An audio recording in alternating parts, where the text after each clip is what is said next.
Zdravo svima i dobrodošli u novi video. Tema današnjeg videa je vezana za ljubav. Iz prostog razloga što prethodnih inače nedelja nisam bila toliko aktivna na društvenim mrežama i kada sam se vratila posle nekoliko dana pauze, odnosno 2 nedelje pauze i odmora, stavila sam onaj upitnik da me pitate šta vas zanima i da vam ja odgovorim. I otprilike svako drugo, treće pitanje je bilo na neki način vezano za ljubav, te sam ja ostavila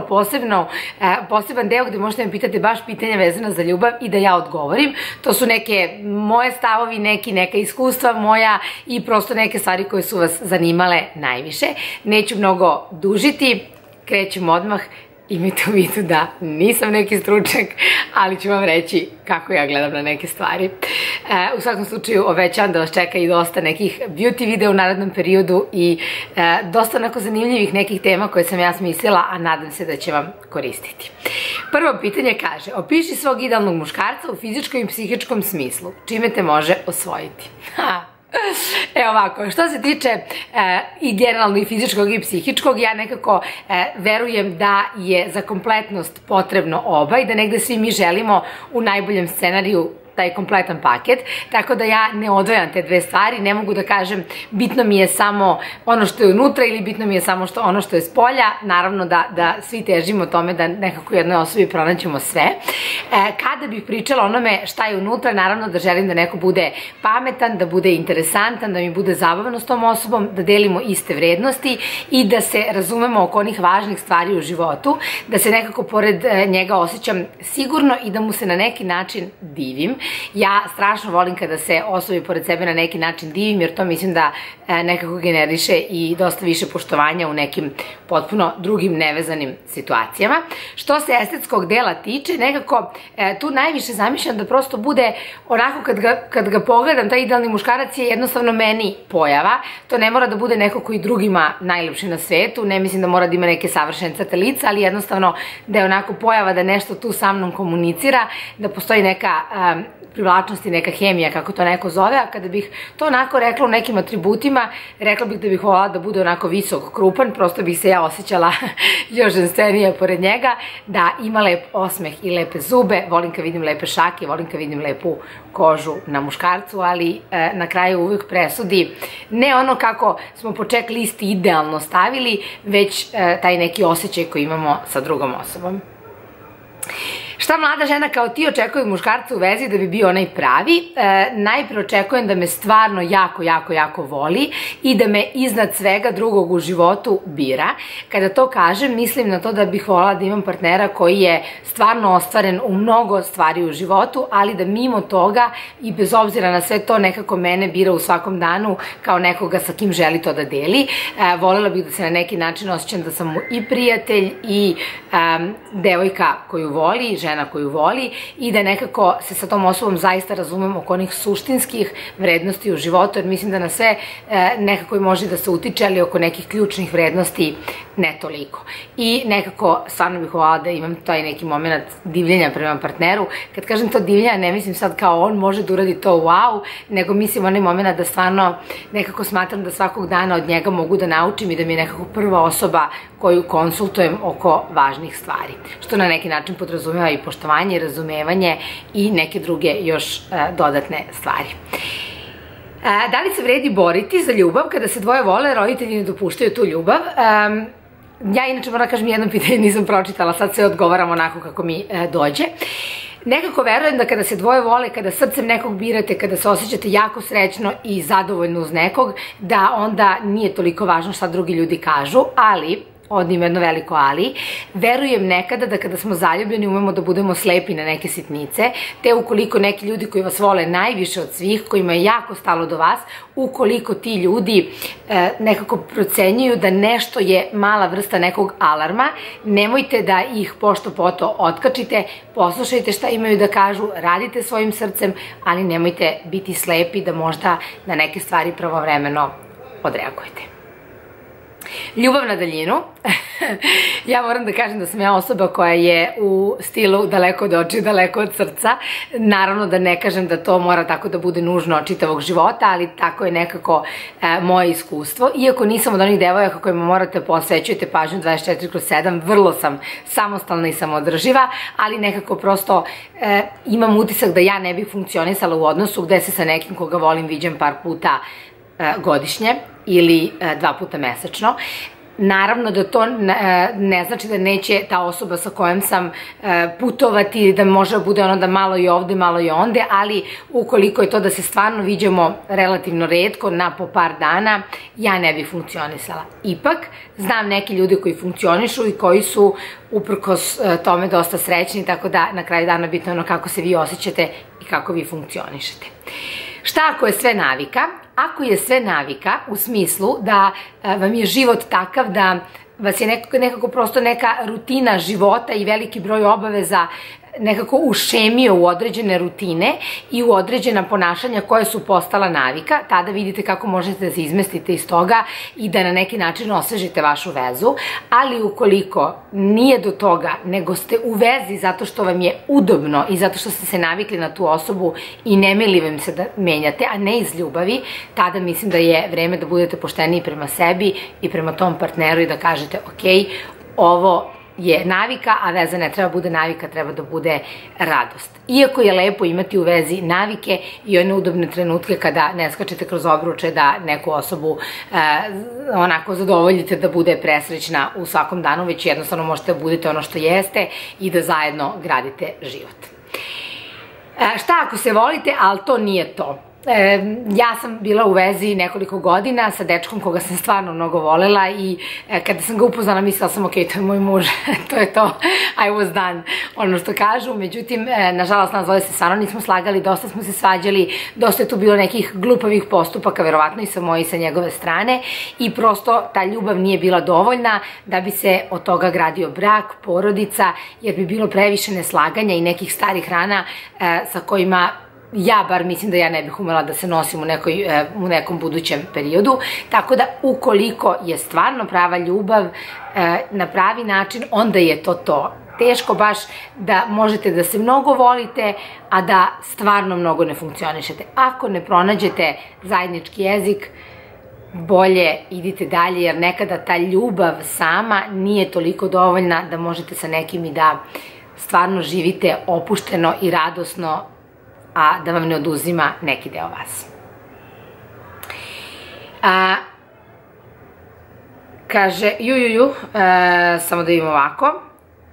Šta da radimo kada nekog volimo, a stavovi nam se neki razlikuju?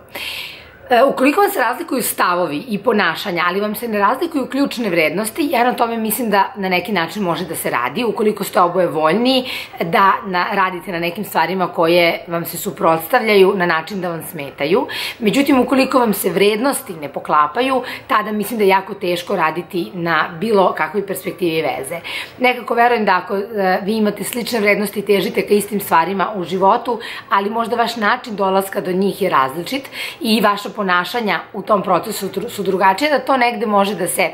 malkice prilagodite jedno drugom, ali ukoliko se razlikujete u vrednostima, razmislite 2 puta da li možete da se nosite sa time.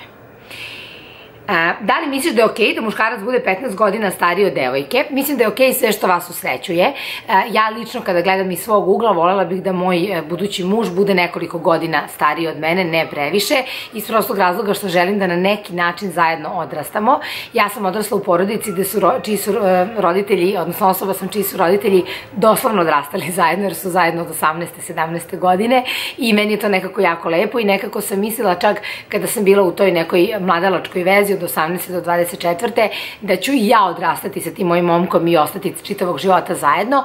Nekako mislim da je to ipak jedna posebnost kada sa nekim prođete kroz različite faze života, ali takođe da je sjajno i kada se upoznate u kom god periodu je taj pravi moment. Međutim, za mene lično iz tog razloga ta velika razlika ne bi bila prijatna. Ipak, znam mnogo ljudi koji su sa velikom razlikom, a jako su srećni i zadovoljni u tom odnosu, tako da ukoliko je vama to u redu, osjećate se srećno,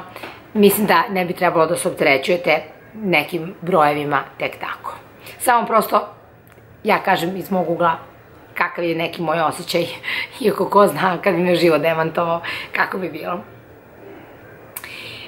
On je rekao da nije spreman za vezu, prošlo je mesec dana i pitao me za drugu šansu da li da mu je dam. Ja nekako, što više vremena prolazi, sve manje verujem u te druge šanse, u smislu da kada nešto jeste stvarno ono pravo, nekako verujem da se namesti na prvo. Međutim, to jeste malo romantičan način gledanja na stvari i malo možda dečiji način gledanja na stvari i verujem da sreća dolazi u različitim oblicima, tako da ukoliko se desilo, recimo ste nekog upoznali u trenutku kada on sam sa sobom nije okej, kada sam sa sobom nije sabran, zadovoljan i srećan i tada nije mogo da vam se posveti, a onda je ta neka situacija zbog koje je to i nastalo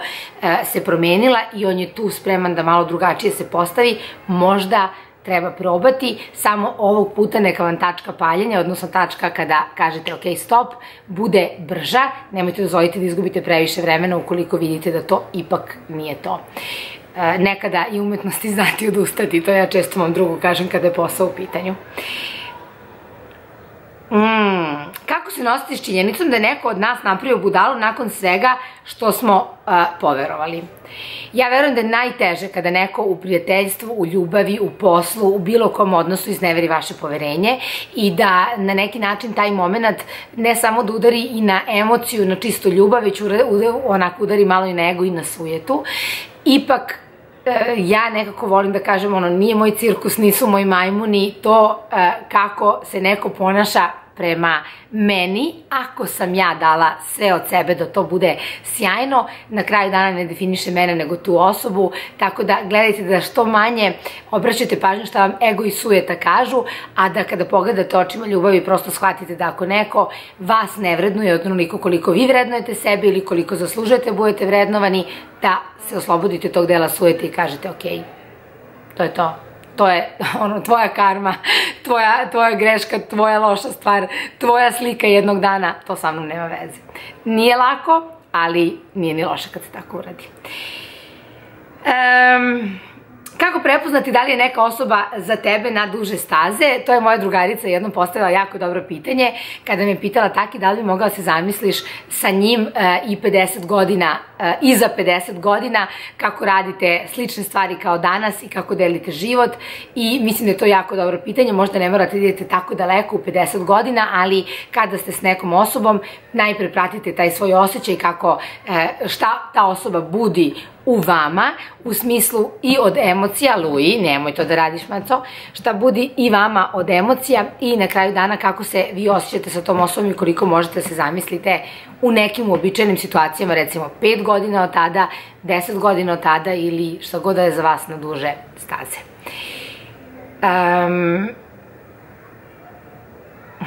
Da li ti je bilo teško da staviš tačku na neki odnos koji nije za tebe i nije te momak ispoštovao? Ja moram da priznam da imam jednu veliku manu, a to je da ljude gledam kroz potencijal, ne kroz trenutne performanse. Mislim da, ako ste mi shvatili što hoću da kažem, nekako ja imam običaj da kada u osobi prepoznam da ona može da bude mnogo više od onoga što je trenutno. Ja sam, ako je ta osoba u nekom mom sistemu vrednosti vredna truda da ja kopam po tome, ja umem nekada malo i duže nego što je to zaista uobičajeno i potrebno da kopam da dođem do tog većeg nečeg i boljeg nečeg, jer nekako verujem da ta osoba može biti bolja jer znam šta se čuči u njoj, ali na kraju dana ne verujem da je to jako dobar pristup, budući da je život sada i da treba da se osjećate u svakom trenutku lepo i srećno sa nekom osobom, te nisam sigurna koliko je to dobro kopanje, ali da, znala sam da u nekim prethodnim odnosima ostanem, iako vidim da ta osoba zaista nije za mene, da ja ostanem dosta duže nego što je trebalo upravo zato što se oslanjam na taj neki potencijal. Kad kažem da ostanem u odnosu, ne mislim samo da ostanem u vezi, nego da ostanem i u nekom kasnijem odnosu nakon te veze, jer kao jao, ali možda tu ta osoba, znaš, nije mi pokazala sve, ali možda ima nešto više. Što sam starija, to više verujem da ljudi ipak kada When people show you who they are, believe them the first time. Znači, kada ljudi pokažu ko su, odmah im poverujte, nemojte to mnogo prolongirati i nemojte vam bude teško. Naravno da ume da bude teško, ali verujem da što se više fokusiramo na performanse nečije u tom trenutku, a ne na potencijal, da nam je manje teško stavimo na taj odnos tačku, jer shvatamo da to ipak nije ono šta zaslužujemo. Da li smatraš da nekada treba da zaćutiš i da sačekaš pravi trenutak da kažeš nešto? Smatram, ali se to nikad nije desilo. Šalu na stranu, naravno da verujem da sve stvari u životu koje se saopštavaju nekom u prijateljstvu, ljubavi i poslu, za njih postoji idealno vreme i dobar način da se kažu i da jedna te ista stvar rečena na različit način i različito vreme može postići potpuno različiti efekat, ali ja sam žena trenutka i žena emocije i ja vrlo često ne mogu da se zauzdam kada me nešto stvarno pogodi, dođe mi do duše, tako da ne mogu baš reći da sam briljirala u tim situacijama, da prećutim i da kao hladne glave nešto kažem, ali ako biste me pitali za trezveni savet, ja bih vam rekla sačekajte, smirite se, ohladite se i tek onda odreagujte u svakoj oblasti života, pa i u ljubavi. I ono što je jako važno, da kada to odlučite da uradite, se ipak vodite onim kakav to osjećaj budi u vama. Ako vam zadovoljstvo što ste nešto hladno i mirno rešili kada ste se ohladili, predstavlja veću stvar nego ona tuga što ste to potisnuli u tom trenutku, tada idite za tim. Ali ukoliko vas to odlaganje čini da se osjećate jako nesrećno, kao da odustajete od sebe ili da niste u skladu sa sobom, onda to nemojte raditi zato što takve stvari vode u bolesti, a na kraju dana nijedan outcome nije vredan toga da se vi osjećate loše, onda kažete, brate, u tom trenutku i to je to. Šta misliš o izjavljivanju ljubavi u pripitom stanju? Pa ako niste sigurni da to možete uraditi trezni, zašto da ne? Nekada postoje ljudi koji su dosta stegnuti kada su u regularnom odnosu, postoji neki ljudi koji nama bude onaj osjećaj da malo zazirnemo od njih jer nam se možda ili previše dopadaju ili previše očekujemo od tog odnosa ili smatramo da su oni nešto posebno i tada onako umemo da zablokiramo u regularnim odnosima. To ume nekada da bude i neka vrsta bremena tog odnosa, tako da ukoliko ste od tih da jednostavno imate ispred sebe osobu koja vam je sve tako da se potpuno zablokirate, ako ste pripiti onda iskoristite tu situaciju pa kažite, ali se potrudite onda da kada se otreznite ne budite oni koji će da negiraju kao ne, nisam to mislila, kako to nije užas, nego kažete jeste, tako sam se osmelio da kažem osmelila i šta da se radi. Da li je bolje fokusirati se i pokušati nešto sa osobom koja je tu, posvećuje pažnju i zainteresovanje, a s druge strane tu je osoba koja ti se više dopada i privlačnije, ali jel te, tu stvari ne idu u željenom smeru. Jednostavno ne poklapate se, sve je tu, a ništa nije situacija. Postoji dosta tih sve je tu, a ništa nije situacija i ja kao neko ko voli da radi na potencijalu, a ne na onome što je trenutno, sam se susrela nekoliko puta sa njima. Međutim, baš iz tog iskustva mogu da vam kažem u situacijama kada je sve tu, a nije ništa, kada neko nije načisto za vas, tada ne treba da gubite previše vremena i da jednostavno u ovoj situaciji nađete nekog trećeg. Ne ni da budete sa onim koji je sve tu, a nije ništa, ne ni sa onim koji vas juri, a vama nije to idealno, već da nađete nekog trećeg kome ćete se i vi jako sviđati i bit će siguran za vas i za kog ćete i vi biti sigurni, taj će doći 100%. Samo je pitanje vremena.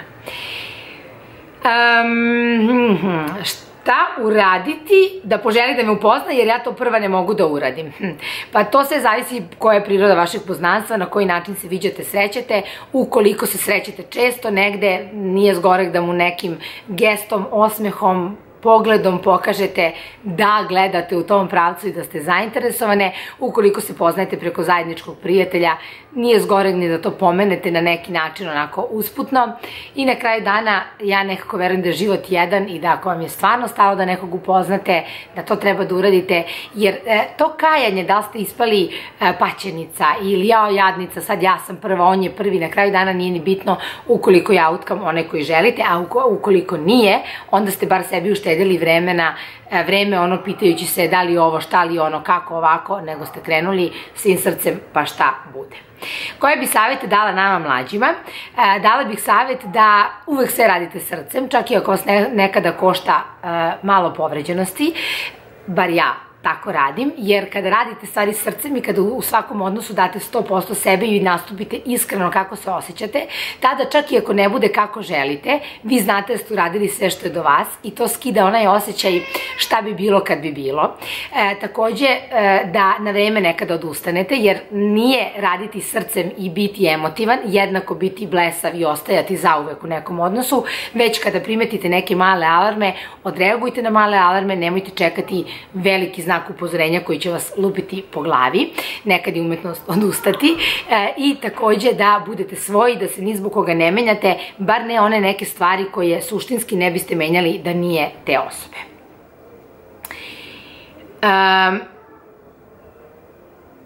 Da li si u vezi? Nemam dečka, to je najčešće pitanje, da li imam dečka? Nemam dečka. Kada budem imala nekog dečka za kog smatram da će ostati, odnosno biti moj partner, nekad budući muž, tada ćete ga vidjeti i na mom Instagramu, neću ga kriti, ali dok ne upoznam tog dečka koji je moj budući muž, malo bi bilo suludo da ga stavim na sliku pa ga brišem, kao više se ne važi. Pa onda dodam nekog novog i tako dalje, ali šalu na stranu, ja uopšte nisam zaljubljive prirode, jako je mnogo toga potrebno da se spoji, da bi se meni stvarno neko dopao i da bih dala šansu i ušla u neki odnos, tako da ne mogu baš da se pohvalim da sam se mnogo puta u životu zaljubila ili nekom stvarno poklonila pažnju. Da li misliš da čovjek može samo jednom zaista da voli u životu? Ne mislim. Mislim da su u svakim godinama i u svakoj životnoj situaciji ljubavi drugačije. Naravno da nikad ne možete voleti onako tinejdžerski nikoga nakon tinejdžerskog doba, ali takođe ta zrela ljubav isto ima svojih čari i verujem da u svakom periodu života postoji neka prava osoba za nas koju volimo prosto na različit način i merenje da li nekog volite više ili manje, meni na neki način deluje kao kada biste dvoje sportista iz različitih sportova nekako poredili ko je bolji. Svako igra u svojoj kategoriji. Draga Tamara, kako da prebolimo ono što se preboleti ne može? Šta tačno ne može da se preboli? Mislim, nažalost, ljudi izgube roditelje, ljudi, nažalost, izgube jako drage ljude, pa na neki način nauče da žive sa tim. Molim vas, nemojte mi reći, ne možete preboleti dečka koji je bio loš prema vama ili muža koji nije bio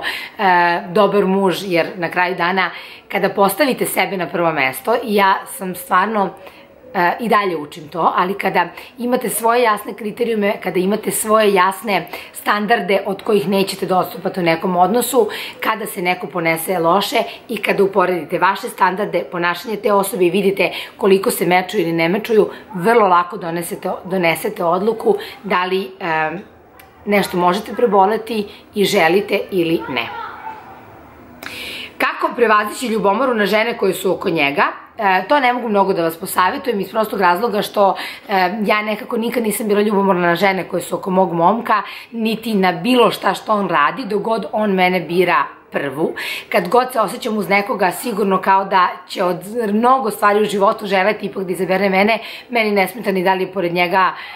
Sofija Vergara lično. Nekako nisam razmišljala o tome, tako da gledajte da radite na sebi, da se vi osjećate dobro sa sobom, da gradite na tom odnosu i na poverenju, a onda ukoliko dečko u koga verujete, vi koje ste samopouzdane ukoliko taj neko ima drugarice, neće vas to toliko ni doticati, ali zaista. Da li smatrate da se treba pomiriti s bivšim zbog zaključka tog perioda života? Ako smatrate da će vam pomirenje dati neku vrstu closure-a, odnosno zaključivanja tog odnosa, pa neće. Ukoliko se pomirite, biste bili zajedno i mislite da možete imati uspešnu vezu, na vama je da osetite po vašem prosto emociji da li je to u redu, ali ukoliko želite se pomirite samo da biste na drugačiji način završili tu vezu, nemojte gubiti vreme. Da li biste prešli preko prevare? Ovo je neka od stvari za koju nikad ne možete pričati dok je ne iskusite na sopstvenoj koži. Da li me neko varao? Bog zna, verovatno jeste. Nisam saznala jasno. Čula sam jednom za tog dečka s kojim sam bila dugo da je napravio jednu glupost, nisam htjela po njoj da kopam zato što sam tad već znala da je kraj našeg odnosa i da je sve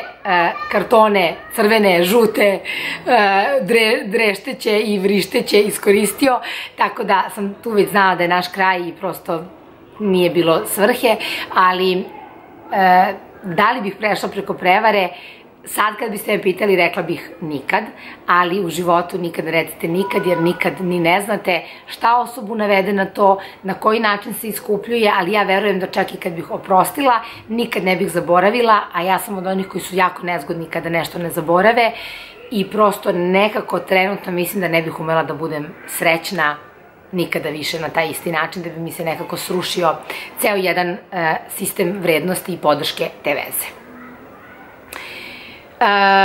Veza sa oženjenim, šta misliš o devojkama koje se upuste u to? Meni je taj deo, ja nisam da sudim i prosuđujem i osuđujem, ja lično smatram da ukoliko je neko oženjen ili ima decu, da je to apsolutno zabranjena stvar, da je to nešto u šta nikako ne treba ni na koji način ulaziti, jer je jedini ishod toga da neko bude povređen. U isto vreme verujem da se nekada ljudima dese neke stvarno fatalne ljubavi, ali u tom slučaju nekako mislim da je mnogo poštenije završiti prethodnu priču i onda ući u neki odnos, jer sve drugo je zapravo samo pripremanje terena i odraz neke vrste nesigurnosti. Ja lično nikada ne bih žela da nečiju nesreću i tugu nosim na svojim plećima, bilo da je to neke žene tog nekog ili ne do Bog dece, ali kažem, ljudi su različiti. Ako vam se desi neka sudbinska ljubav, shvatate da je to to, a osoba koju ste upoznali je oženjena ili ste vi u vezi, odnosno u braku, onda prvo budite iskreni prema sebi i toj osobi iz poštovanja, iz ljubavi koja je prošla, rešite prvo tu stvar, jer sama činjenica da ste se zaljubili u nekoga uglavnom govori da nešto tu nije kako treba. Rešite to, pa onda vidite šta dalje sa životom. Zanima me kako se ponašaš prema dečku u vezi, pa odvežem ga nekada iz podruma da čisto malkice prošeta, odnesem mu hranu 2-3 puta dnevno i jednom mesečno sme da izađe sa nanogicom u grad. Ima ljudi koji misle da je ovo zaista tačno, to je tužno. Istina, nije tačno. Ja umem da budem jako posvećena u vezi, na neki način, naravno da u početku imitiram ono kako se osoba ponaša prema meni, odnosno da se potrudim da vrlo dozirano u skladu sa zaslugom neke stvari radim, ali moram priznati da u najvećem broju slučajeva se trudim da budem 100% ja, da radim emocijom, bez preterane kalkulacije, jer u tim situacijama čak i kada se taj odnos završi, nemate one osjećaje u sebi, joj šta bi bilo da sam se ja drugačije postavila ili da sam bila srčanija, iskrenija, da sam više pokazala ovo i ono, znate, ste uradili sve što je do vas i verujte mi, kada se veze završavaju, to je jako važan uvid da znate, jer onda nije do vas i na neki način lakše to prebolite, a kada veze uspeju, onda znate da ste im doprineli maksimalno. Tako da ja umem da budem jako posvećena, volim svoju slobodu, dajem drugoj osobi slobodu, posebno kada toj osobi verujem. Naravno da je bilo situacija kada sam davala 0 slobode, to je bilo kada me je neko baš lagao.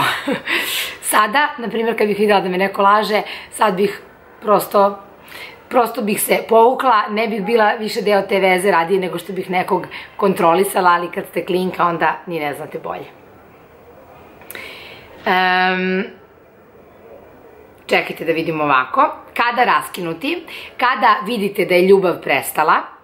i kada vidite da tu više nema emocije i onog što vas suštinski veže, nekako verujem da na svemu drugom može se poradi, ako uđete u rutinu može se poradi, ako vam nešto dosadi može se poradi, ukoliko imate neka neslaganja, a delite iste vrednosti i volite se, može da se poradi, ali kada ljubav izađe onako kroz prozor, tada mislim da je dobro biti pošteni prema sebi, prema toj osobi i da na neki način stvar samopoštovanja odustati kad nema ljubavi. Ali naravno potrudite se uvek u svakom odnosu koji je vredan, da ima ljubavi, da date se od sebe, da izvučete iz njega maksimum. Kad misliš da je pravo vreme imati dečka i devojku, ja u svemu u životu kažem nije sve u svoje vreme, nego je sve u moje vreme, tako da onda kada vi osetite da je idealan trenutak da imate neko, kada se osjećate spremnim, srećnim u tome, tada je idealan trenutak i za imati dečka, devojku, i za ući u brak, i za imati dete, i za dati otkaz, i za naći novi posao, i za sve velike stvari u životu vodite se svojom intuicijom. Najveća ljubav do sada, pa kada bih pričala o najvećim ljubavima do sada, morala bih da pričam ipak o nečemu što je zaista dugo i trajalo, mada sam imala nekoliko da kažem, različitih ljubavi koje su donele različite stvari u moj život i naučile me različitim stvarima. Imala sam tu jednu dugu vezu koja je trajala godinama sa dečkom kog sam upoznala još dok sam bila u 4. godini srednje škole i mi smo bili onako što, znate ono kad mislite da ćete ponoviti neki model koji gledate u kući koji vam je divan, mladalačka ljubav, odrastanje sa nekim, neko koji je par onako i fizički i donekle i psihički, ali se ona nije ostvarila i nekako sam ponosna što smo i dan danas dobri prijatelji, nismo naravno drugari sada života, ali smo dobri prijatelji i što nekako uprko svim lošim stvarima koje su u tom odnosu bile, ja nosim neku lepu uspomenu i dosta lekcija šta želim i šta ne želim u nekom odnosu.